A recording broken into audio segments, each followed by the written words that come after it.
All right, Aaliyah. I got some questions and I know you have some answers for me. So, what makes us stand out as a business? What is like the Alamon thing? Well, and I'll talk about like how we stand out, but also relate it to like all the businesses. So if you're a business owner and you're watching this, they can kind of pull away from it. So standing out as a business has like a lot of different facets to it. Everybody wants to say good customer service and great products and all the stuff that like I feel like that's a given. You should already have great customer service. You should already have great products. Otherwise, you shouldn't be in business, right? Mm-hmm. So really, what makes you different? A lot of times it's an offer. It's the front end of what are you delivering to a customer or a client that nobody else in your area is delivering? Or how is it that when somebody comes and works with you, what are they going to walk away and say about you? Like, how have you packaged it up? How have you given them the experience? How have you over-exceeded on their expectations? So whether that's like a warranty or, like Nordstrom's, right? Like everybody will go and spend extra money at Nordstrom's because they know that if anything happens with their whatever they bought there, shoes or outfit, or they're going to take it back. Like they are good on their word. So like, what is your unique angle? Specifically with Alamon Studio, something like this has kind of transitioned over the last, 15 years we've been in business. But and what I'm always doing is I'm always thinking, okay, like what is it that my clients want? How can it's okay to change and to pivot and to transition. I think some business owners, they just want to like stay in one spot. And feel free to interrupt me because I can just keep talking. So if you need to. But like where we're at right now is something that I've seen in terms of a unique positioning is how do we help our clients not just have pretty pictures of themselves that's going to help them with their business or help them with the promotion or whether it's a professional or somebody who actually owns their business, but how do we actually get them out in the world? How do we use what we have, our platform, our audience that we built over 15 years, our name in the community? How do we help business owners get seen, become visible online, which, as you know, is our podcast that we've been doing and running since last year.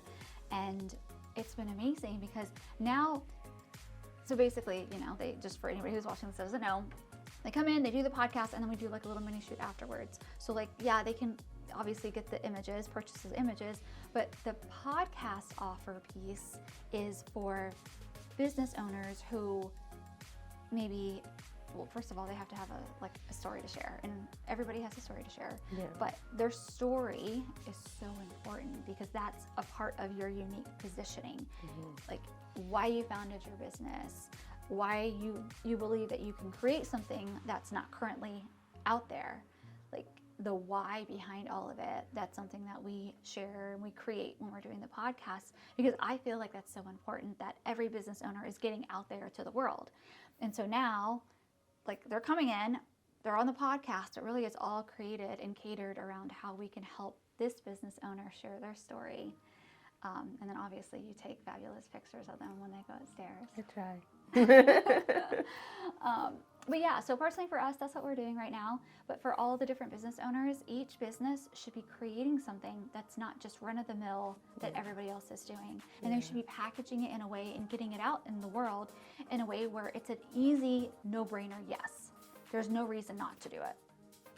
And that's kind of how your offer has to be. It has to be like a no-brainer. A no-brainer. Exactly. But going back into like these different things, what do you think are like the biggest like strengths and maybe weaknesses of Alamon, or like how should people see their strength and their weaknesses and kind of work them into all of this? Great question. I think it's really important for people to really double down in figuring out what are their weaknesses, what they don't like, whether it's about the industry or about the business or maybe about their team. Like, what is it that you're really good at and what are you not really good at? Don't try to do something just because you see somebody else doing it, which kind of ties into the competitors part of like your unique angle. I see a lot of people just wanting to copy other business owners, even though that's not really how their team or how they are built. So specifically for Alamon Studio, like we don't do weddings. We don't do full-time family shoots. Yes, we do family stuff around the holidays and stuff, but that's not our normal everyday. We focus on business owners. Why? Because that's our strength. Why? Our strength is because that's my background. Is I've got tons and tons of business books. I've been studying business. Marketing is my passion. I light up when I know that I can talk to a business owner because I know I can deliver value for them. So that's our strength. I hire around that. My team is good with that. I'm not hiring newborn baby photographers. That's my time to shine. That's me. But yeah, so like that's our strength. And so you see photographers, like specifically photographers in our instance, they try to do everything. But you can take this from real estate agents. They try to sell the luxury and the townhome and the first home buyer and the one who's an investor. And I'm not saying you can't do that. Obviously we can take pictures of babies, but like there's obviously an art form to it. Same thing with like real estate agents, or same thing with like all industries. Like, know who you're talking to. So it's a big thing to do your research audience, like research your audience. Yes, research your audience. Know who you're talking to. And at first, at the beginning, you're not going to know who it is. You're going to want to work with everybody. Why? Because money is money to you. You're like, the bank account is not where it needs to be. Mm-hmm. So if they're willing to pay me money, I'm not going to say no. And that's totally understandable. I used to, the name of Alamo Studio used to be Women, Weddings, and the People They Love. Like that we don't do weddings. We don't photograph specifically just women and the people they love, like families and stuff. So I pivoted because I realized, because I couldn't do research at that point. I had no data to research. I didn't know. So I had to do all of it, and then I could start pulling things out and double down on the things that I know I could really deliver value on. So yes, researching your audience, looking at where is there an opening in the market, where are there clients that are not being served, that there's enough to serve, right? You don't want to do something that's not been done because there's probably a reason why it's not been done. Like if nobody wants to photograph, a certain demographic because there's only 5 of them in the world, well, it's not necessarily smart to go on that. So definitely do your research. Is there enough in your community to support that? And then, how do you really serve that audience? Because then you can start creating content around it. You can really start speaking to them. And not just like the research audience that you're going for, but what do you think about like also researching the competitors or like that kind of back end stuff that sometimes people may be a little bit of scared into going into something because there's all these other people who do it, or And I think that's such a great point, because I used to say, again, things pivot, we change. I used to say, I will not ever look at a competitor, ever. And it's still a good thing to do, I think. It worked well for me at the beginning of your business. Because what happens when you know nothing is you're gonna gravitate towards the things that you're seeing. So if you know nothing, if I did that at the beginning of my business specifically, I would then be copying, not consciously, but subconsciously, I'd be copying every other photographer in the area. And just the statistics of the photography world is that how many percentage are making like under $30,000 per year, right? Like I would not have survived as a business if I just copied everybody else. So I'm glad I didn't do that. I'm glad that I really didn't look at the competition until I was later down the line. So now I've been in business for 15 years. I want to say maybe the last 3 years, I've started doing some analysis and looking into competition, only because things are shifting. The game is changing. AI is big. AI is taking over. How do I start pulling AI into the business? How do I make sure that our offer value is something that's going to still serve my clients? What are other people offering? What are the pricing point? Because I never want to be at the lower end or the middle of the market, right? Like Alamo Studio, we're always at that upper end. That's who we serve. That's how we show up. So I want to make sure that what we're offering is serving the right types of clients. So I think there's a time and place for doing the competitive analysis and not letting that completely paralyze you. Because you know how it gets when you're like, so-and-so is doing this and so-and-so is doing that. Maybe I should be doing that. And all of a sudden you're like, a lot. It's a lot. It can feel very heavy. Well, how is Alamon then right now showing, all that kind of stuff, like showing visuals, telling our story, Yeah. or getting into that nitty gritty That stuff. part of it, yeah. So content marketing is huge. It's been big for a while. This isn't new. It's still new enough though that like go and do it. Like if you're not doing it, if you're not creating content, and I'm not talking about stock photography content. I'm not talking about like there's a lot of these websites where like you can pay a monthly subscription and they're going to give you a whole bunch of stuff for you to like post on your social. That way you just have something to post on. That is completely fine if you're going to do that, but include your stories in there.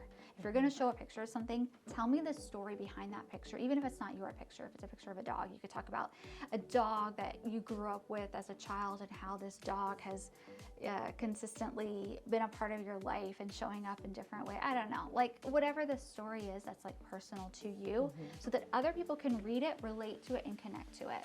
And so like specifically with storytelling, as I was saying earlier, the podcast, it's all story as we're talking. Even some people are like, well, what are you going to ask me for the conversation? I want to like get ready and study and learn, make sure that I'm prepared for it. It's like, it's just your story. And so it's different for each person, depending on what they say and kind of how that pivots and moves. So storytelling is really important in content, through videos, through photos, videos, photos, and then like the words that you're saying. And like, obviously, like, videos are behind the scenes in the stories, Instagram, Facebook, showing what it looks like to be a part of your business, whether it's for recruiting people or whether it's to bring in more clients. Because people want to know, like, what am I getting into before I actually show up? Yeah. What does your team look like? Who is this business? Who is Element Studio? Like, are they weird? Are they funny? Are they gonna like snub me when I walk in? And I tell you guys this all the time. Like, there's a threshold of like, we have to be ourselves, which we're kind of like quirky, weird, fun, not too weird. Like we can't show too much weirdness just because of our clientele, who they are.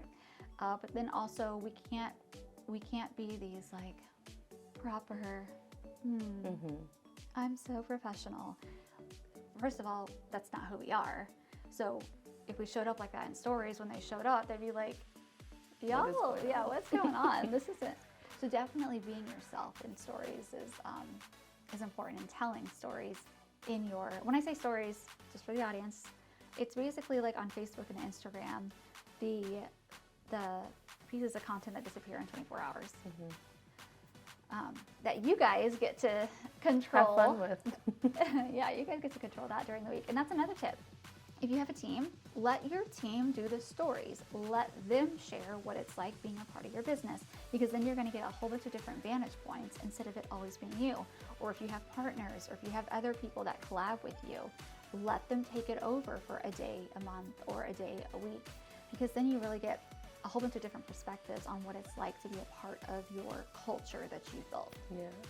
You actually led me into my next question. So you just said collaborating. Yeah.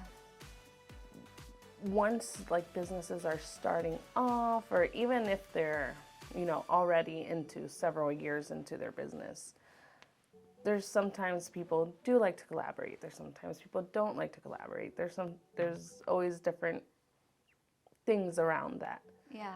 What have you done based on your experience, or what do you think other businesses should kind of guide themselves around when it comes to collaborating with others? So collaboration is magical, because I'm going to approach this question in two different ways.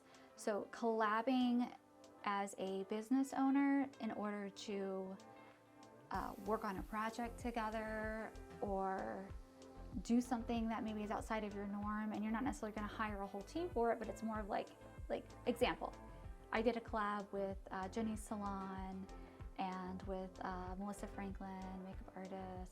And I've done collabs with these people that have their own businesses. And I'm like, hey, I'm going to be doing a giveaway.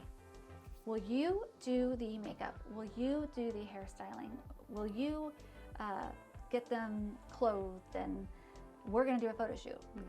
And so everybody donated their services for this, but then, the reason why they did it is because I was doing a whole promotion around it. So then they have content to share. So everybody was pitching in with their services, knowing that it was going to help their business grow. And so there's that type of collab where it's like a whole bunch of business owners coming in together. And then there's other collabs that we've personally done where it's something more like the Loud on 100, the Loud on 100 project, and even our podcast that we're doing now.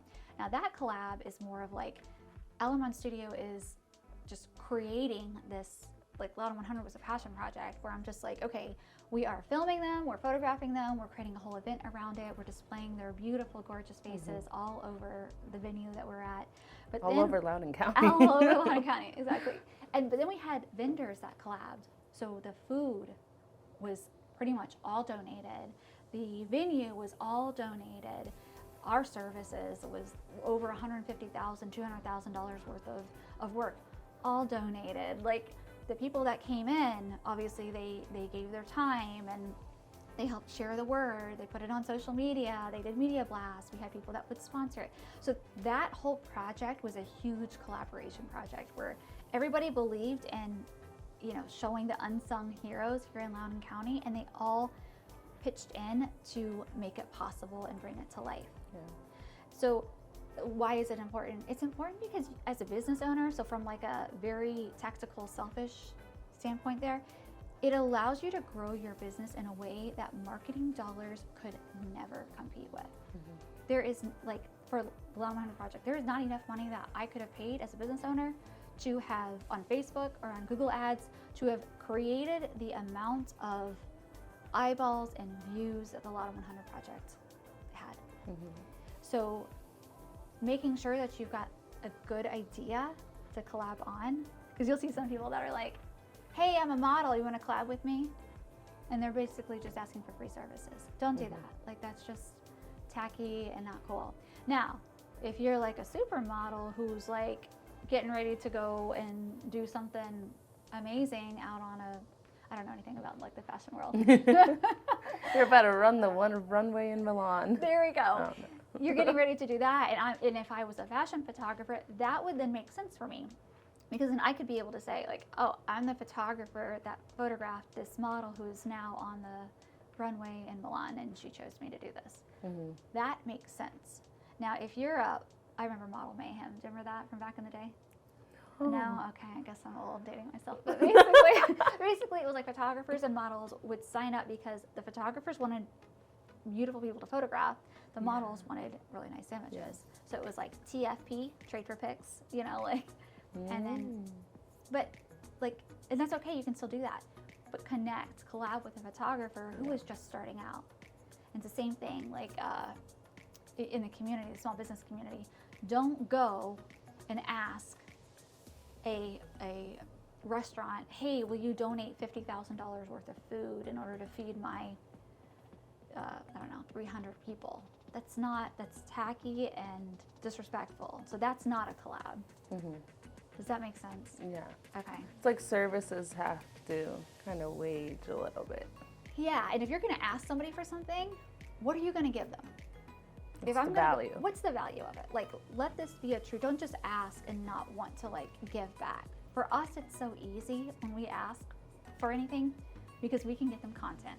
We can give them video footage, photo footage, and our normal rates of what we charge will always be less than or we will always give them more than what we are asking for. And so make sure that when you're going in for a collab, like you touch on that as well. Yeah. Well, you have all this knowledge behind everything for obviously running stuff for so long. And over time, obviously everything, the world, just everything around us, business, just changes a little bit. How have you tested and nailed down things, like gotten down to the refining everything that Girl, we talk about this in our team is meetings just all every over. week. Yeah, it's definitely not like, once you create something that works, do not count on it to work forever. It will not work forever. If you try to, if you're like, okay, this works, this is what we're gonna do forever, you're gonna go out of business. That is why so many businesses go out of business. That's why it's like, when they hit the 5-year mark, people are like, congratulations. Yeah. And I'm like, why are you congratulating somebody for hitting the 5-year mark? Why? I finally realized, because most of them don't get to that point. Because most of them want to just stick to what worked last year. They don't want to discover what's working this year. They don't want to test. They don't want to like look outside of their bubble. They don't want to look at other industries to see what's working over there. They let the chatter and the stuff that's happening get to them, and they're like, okay, I'm going to give up on my freaking dreams that, you know, I've been dreaming about forever, and just throw in the towel.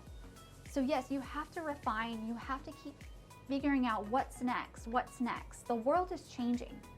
Business world is changing, right? Like our audience is changing. Our demographics are changing. What people are expecting is changing. And if you're not consistently testing things means you're spending money. It means your staff and your team are doing things that maybe is not making money for your business right now, but the whole point of doing it is you're trying to see if it works.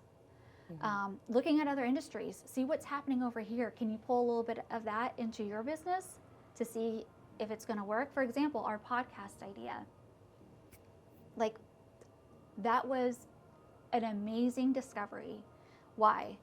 We have clients who want to grow online. We have clients that have never shared their story. We have clients that aren't comfortable being on video. And so what do? We had a client that hired us to do her podcast. We saw how easy and seamless it was when they were having a conversation with somebody. They didn't have to look to a camera, because girl, you know when you got to look at a camera with that, right? It's a much different dynamic when you're having a conversation with somebody versus when you have to look at a camera and perform. You stutter on your words, you forget your name, like your armpits start sweating up like a river. It's gross. Not you, but I'm just saying, yours don't. But like when you're uncomfortable. And so then when we discovered that, we were like, oh wow, look at how amazing these everyday people who hate being on camera, look at how flawless and how great they sound. Why don't we start doing that? Why don't we start helping our clients out like that? Show them that they can show up on video, show them that they can tell their story, show them they can we do all that too without even charging anybody. Right? They get on the podcast. It's a video podcast, so it's not just like you dial in on your Zoom and you've got the, that ordeal that everybody went through during COVID. But it's like, look, you get a professional video of yourself, and it looks great. It sounds great. You can share it on social media. You now get promoted on all of Alamon's social. And we only discover that because we're always looking for new ideas that's going to help serve our clients and help serve our business community at large, because that's personally our audience. So yes, you cannot stay, the short answer to that very long-winded answers, you cannot stay stagnant. You cannot just think, okay, this is working, that's it. If it's working, great, give it 6 months. It's not going to work in 6 months. Something's going to change. So don't get comfortable. Don't stay stagnant. Real estate agents are very well aware of this. They had some big changes that recently happened, and now they're like, okay, we got to shake it up, and we got to figure things out now. And that goes for every single industry though. So stay on your tippy toes. And can I give a bonus tip? That was my next question. Oh, really? Was it? I was saying, do you have any, just as we're wrapping it up, do you have any, last minute, anything that you specifically want to touch on? I do, Miss Dulce. Is surround yourself with people who are doing just that. Because I know for me, my great ideas either come through walks or come through listening to very smart people on podcasts or having conversations with my business bestie, Miss Natalie, a fellow ballerina. Anytime I have a conversation with her, I'm like, oh my gosh, I'm going to take that little bit and infuse it into my business. Or I'm listening to a podcast and I'm like, what a brilliant idea to do analytics on this thing. And I wouldn't have thought of that otherwise. So surround yourself, whether it's through podcasts, whether it's through YouTube videos, whether it's through actually having a networking group. Networking groups, don't go with people that are struggling. You surround yourself with struggling people, y'all are going to struggle together. That's not necessarily helpful. I'm not saying you can't help people out. Definitely do that. But also have enough people who are talking to you, whether it's one-way communication, aka, video podcast or something, or two-way conversations where it's somebody who is very successful in your market, your area. They don't have to do the same thing you do. It's recommended that they don't do the same thing you do. But go out and have coffee with them. Go out and meet with them. Go to networking events together. That way, what is it? You become like the 5 people that you surround yourself with. So choose very wisely.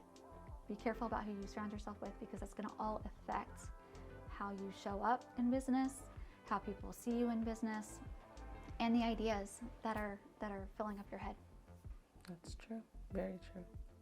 And then lastly, how can people like learn more about all these business strategies, all these tips, all these Fun things.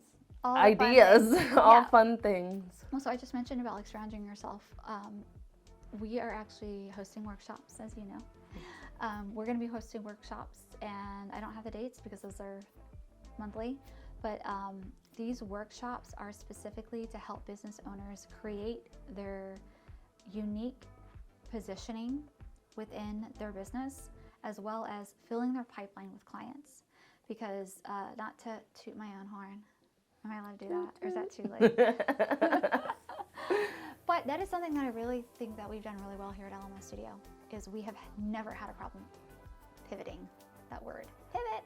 Like, we've always pivoted, we've always repositioned, we've always done the same thing. It's just the way we've had to approach it has changed, because I understand. And we've, year after year, thanks to God, sorry I have to say it all, like knock on wood, thanks to God, we've always grown. Yeah. A lot of that has to do with the fact that I'm not going to stay stagnant, and so I want to help other business owners who are like, Leah, this all sounds really great, but I don't know where to even begin. So it's a full day workshop. We're going to take you through all of it, and you're going to leave with not just the knowledge, but actually systems set up in your business to be able to tackle it.